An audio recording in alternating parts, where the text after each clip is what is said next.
सोचिए उस पल को जब मेहनत की जीत का जश्न होना चाहिए, लेकिन दिल के किसी कोने में एक अजीब सी उदासी बैठी हो। आज वही उदासी अनु के चेहरे पर साफ दिखाई देती है। अगर आप ऐसी भावनात्मक कहानियां देखना पसंद करते हैं तो अभी चैनल को सब्सक्राइब कीजिए ताकि आगे की हर अपडेट आप तक सबसे पहले पहुंचे। घर में खुशी का माहौल था। मम्मी, पापा और आंटी सब एक ही बात दोहरा रहे थे, अनु और सिमरन, तुम दोनों पास हो गई हो। ये खबर पूरे घर के लिए किसी त्योहार से कम नहीं थी। हर तरफ बस एक ही आवाज़ गूंज रही थी, सक्सेस पार्टी, सक्सेस पार्टी। हर चेहरा मुस्कुरा रहा था। अनु सबको धन्यवाद कह रही थी, थैंक यू, आप सबका दिल से शुक्रिया। लेकिन उसकी मुस्कान कहीं ना कहीं अधूरी थी, जैसे खुशी के पीछे कोई भारी एहसास छिपा हो।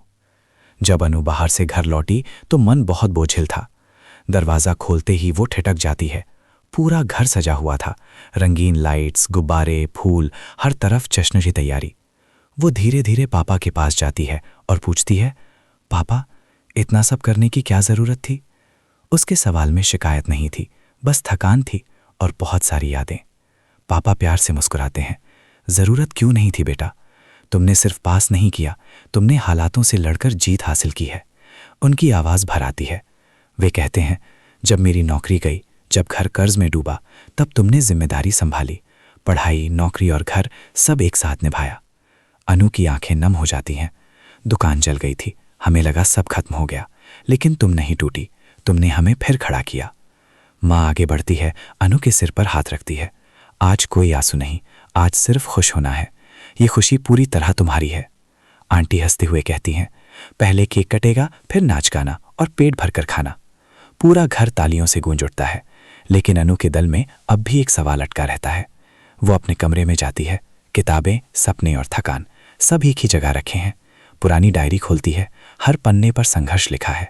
एक पंक्ति पर उसकी नज़र रुक जाती है, अगर हालात सुधरे तो मैं सही फैसला लूंगी। आंसू बहने लगते हैं। माँ कमरे में आती है और कहती है, बेटा, अब अपने बारे में भी सोचना सीखो। अनु डरते हुए कहती है, माँ, अगर मैंने अपने लिए चुना तो कहीं आप लोग फिर परेशान ना हो जाएं। माँ उसे सीने से लगाकर कहती है, तुम्हारी खुशी में ही हमारी खुशी है। अगली सुबह नाश्ते की टेबल पर पापा पूछते हैं, अब आगे का क्या प्लान है? कुछ पल की चुप्पी के बाद अनु बहती है, मैं आगे पढ़ना चाहती हूँ, मैं और आगे जाना चाहती हूँ। घर में सन्नाटा छा जाता है। पापा कहते हैं, रास्ता आसान नहीं होगा, लेकिन हम तुम्हारे साथ हैं। सिमरन उसका हाथ पकड़ लेती है, हम दोनों साथ चलेंगे। इस बार अनु के चेहरे पर पहली बार सच्ची मुस्कान दिखाई देती है। लेकिन कहानी यहीं खत्म नहीं होती, ये तो सिर्फ शुरुआत है। आगे आने वाले एपिसोड में अनु को नए संघर्षों, नए फैसलों और अपनी ज़िंदगी की सबसे बड़ी परीक्षा का सामना करना होगा। अगर आप जानना चाहते हैं कि अनु का ये फैसला उसकी ज़िंदगी को कैसे बदल देगा, तो वीडियो को लाइक कीजिए और चैनल को सब्सक्राइब करना मत भूलिए। ये था पहला हिस्सा। आगे की कहानी और भी गहरी होने वाली है। अगर आप चाहें तो मैं इसे एपिसोड वाइज शॉर्ट्स के लिए या डायलॉग हैवी टीवी स्क्रिप्ट में भी बदल सकता हूँ।